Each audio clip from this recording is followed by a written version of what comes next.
Hi everybody, me again.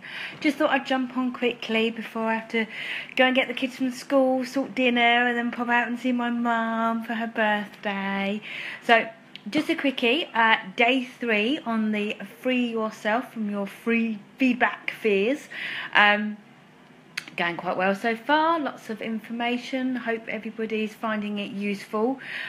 Please drop me a comment, let me know how it's going, let me know if there's anything you need me to go back over, if you need me to repeat anything or anything that you just feel is relevant.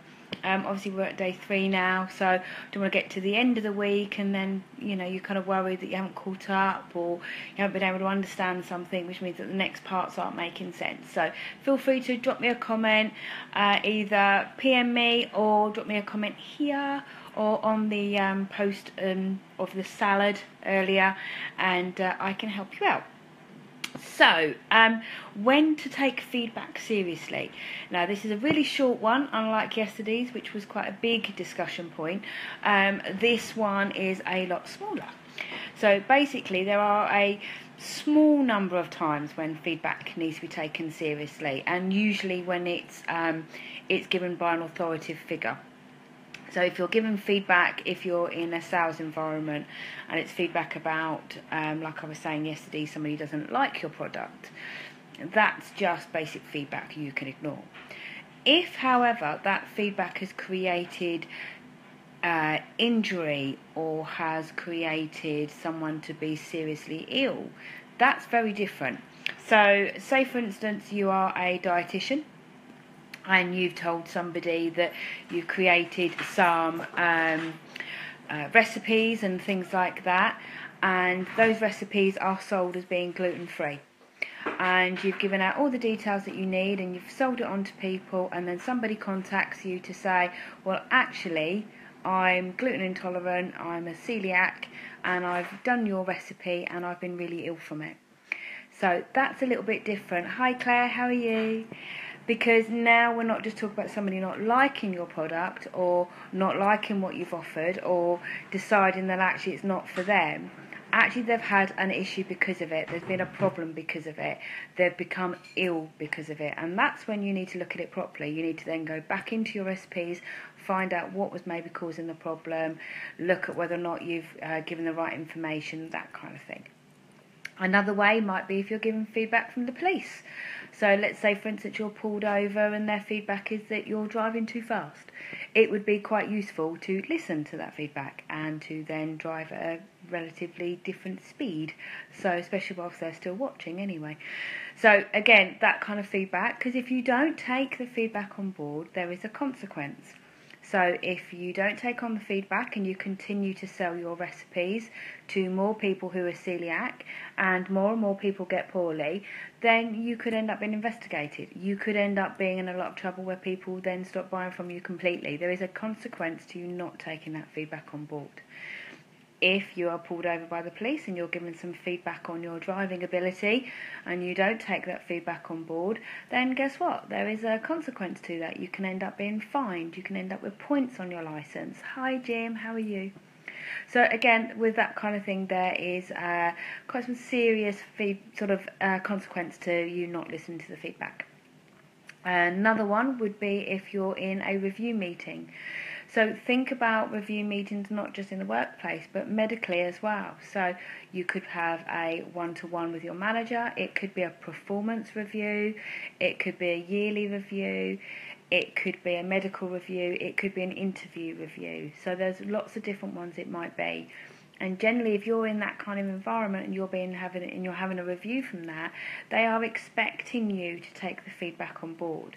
So if you were to go for an interview and the feedback that you were given was that you were great and you were really good, you came across really well, hi Emma, you were perfect for the job, but somebody else that they'd interviewed had slightly more experience from a voluntary point of view. They'd done more voluntary work than you have. So their feedback to you would be, get some more voluntary work under your belt, and then next time a job comes up, come back and see us. If you then reapply for the job and you're given another interview and you go along and you haven't taken on that feedback and you haven't done any voluntary work since then, they're not going to give you the job. They're not going to take it any further because they gave you some feedback and you clearly ignored it. So, they're not going to take it any further. They're not going to want somebody like that to employ, or someone who is going to not listen to what they're advising. So that's another time when you need to look at it. Medically, if you go for a medical review, so you go and see your doctor, you're over 50s kind of thing, or you're over 40s, or whatever it might be, and your doctor is saying to you, right, actually your levels are okay at the moment in your cholesterol, however I would advise you to start considering what you're eating, start reducing it before it becomes something you need to worry about. So what your feedback is that although your cholesterol levels are high-ish or okay-ish, you're at risk of developing it further. If you ignore that feedback and you continue to eat exactly how you always have, and then you go back to see your GP in a few months' time and you have another blood test, and guess what, your cholesterol levels are really high again, then there's no support there, is there? That you can't be kind of cuddled and, bless you, poor you. You were told, you chose to ignore it, and now the consequence is you now have this issue you need to deal with.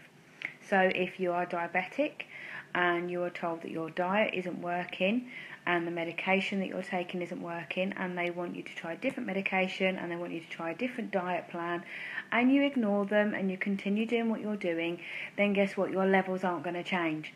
So that's again when it's really important for you to kind of take feedback on board and make sure that you are doing what you're being asked. If it's a work review, so say in a one-to-one you're being told that actually you've only been with the company a few months and you're not performing, and if you don't start performing they're not going to give you a full-time contract. If you then don't start finding out what you're doing wrong and start increasing your performance, then guess what's going to happen at the end of that 3 months? They're not going to keep you on, they're going to let you go. The same as if you're taking a end of year appraisal and your manager is saying to you that you need to increase your performance, or you need to start working in a different area because your scores aren't right, or your sales figures aren't working out, anything like that, any of your targets that you're given, if they're not being met by you, you will have a one-to-one, or you'll have a conversation with your manager where they're giving you a little bit of feedback to say, look, guess what? At the minute you're not performing very well. You need to do these things to make your performance improve. If you choose to ignore that, in a month's time or in 3 months' time, when you're then on a formal performance review, because you haven't listened to that feedback, you've got no one to blame but yourself. You were clearly told by your manager at that point beforehand that you needed to start arriving on time for work, stop taking long lunches, start getting your figures up, start getting your sales reviews in on time, get your reports done on time, whatever it might have been. And you didn't do it. You didn't learn how to do things better. You didn't sit with somebody who's meeting their targets and find out what you could be doing differently. You didn't go to your manager and go, look, okay, I've had this feedback that I'm not performing very well, that worries me, what can I do to increase my performance, and get some help from them.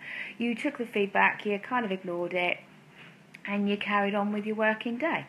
That's fine, but don't expect anything to change. So when you have your next review, and you're then going, your managers are saying, actually it's no longer a little bit of good feedback where we're just sort of saying to you, just look out for it.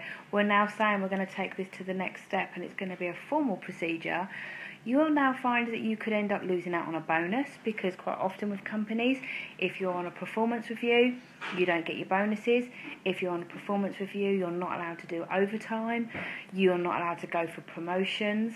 It can hinder a lot of things. So even if you're very new to the company and you're thinking to yourself right now, actually there isn't anything else I'd rather do anyway, and I don't want to work overtime, I like my Saturdays to myself and things like that, that's fine right now, but you don't know what might change in the future. You don't know when something might come up that you want to do. And because you've ignored the feedback you've given before, you now can't do it. So you're losing out. There's a consequence to it. So that's really what I wanted to just kind of raise with you quickly today, is that It's great to ignore feedback if, like yesterday we were saying about it being irrelevant, but if you're in a position where actually that feedback is really important and not taking that feedback has a consequence to it at the end of it, then you need to start listening to it. And the best thing for you to do is to get your manager or whoever the feedback is coming from to clarify the details, give you some evidence, give you some more information, make sure you really understand the feedback properly, you really understand what it is you need to do, and then start implementing the changes. Make sure you then start putting in practice some actions from the feedback you've been given, and only then can you sit in your next review meetings and say, I did everything that I was told, I've tried really hard, and this is now the improvement I've made. You can then clear yourself of that past feedback, you can move on from it. It's no longer got to be something you need to carry around with you. You're no longer not performing, you're no longer got high cholesterol, you're no longer hurting people with recipes that are not actually gluten-free, any of that kind of stuff, because you've taken on the feedback, you've learned from your mistakes, and you're moving forward with it, and that's really, really important. So your challenge for today is just a little bit of life experience sharing, really, nothing too difficult. I've been quite mean over the last couple of days with the things I'm making you do. So today is just about helping each other out. So what I'd like you to do, either comment here or comment on the salad that I've posted earlier, your day 3 post. Just something where in the past you've ignored feedback, and because of you ignoring it, there has been a consequence to it. There's something has happened that you should have listened to. So for me, a long time ago, I hurt my shoulder and I was told to rest it, and I didn't. And I kept doing more and more things with it, and it was about 5 years ago I had a frozen shoulder and I was told I needed to rest it, and I didn't, and I kept trying to use it, and I kept trying to push myself. I was given some physio exercises and I refused to only do the 5, I wanted to do 10, and it took me a lot longer to get to the point where I started to heal. So where I thought by doing more exercises and keeping it moving more and more I would heal quicker, I actually took longer to heal, and I ended up having to have a procedure on the shoulder itself, where I ended up being in hospital and being operated on, and it wasn't particularly nice. So my lesson learnt when I hurt my shoulder again was to listen to the doctor, listen to the physio, because guess what, they're trained, they know what they're talking about, they know more about it than I do. So when my physio said just do 5 stretches, just do 10 stretches, that's all I did. I did as I was told, and I healed much faster and much better. A couple of years later, when I fractured my shoulder, did exactly the same again. I listened to what I was told, I did as I was told, I rested when I was supposed to, I kept to exercise when I was supposed to, and exactly the same with my shoulder problem I've got at the moment. I had my injection yesterday, I was told to rest it last night and keep it light today. I'm not allowed to do any physio for a week, so do you know what? I haven't done my physio. Previously, I would have been doing a little bit of it today, maybe just 1 or 2, just, trying to mess around with it. I haven't. I've kept it rested today, haven't done loads, haven't overstretched it, and the pain in it has reduced. So the consequence is I'm actually learning and I'm doing the right things now, which is what's really important. So exactly the same for you. Share some ideas with me, share some things with everybody else, share your experiences. What have you learned by actually wishing you'd listened to some feedback you were given? Have a lovely day, and I will speak to you all tomorrow. Take care. Bye.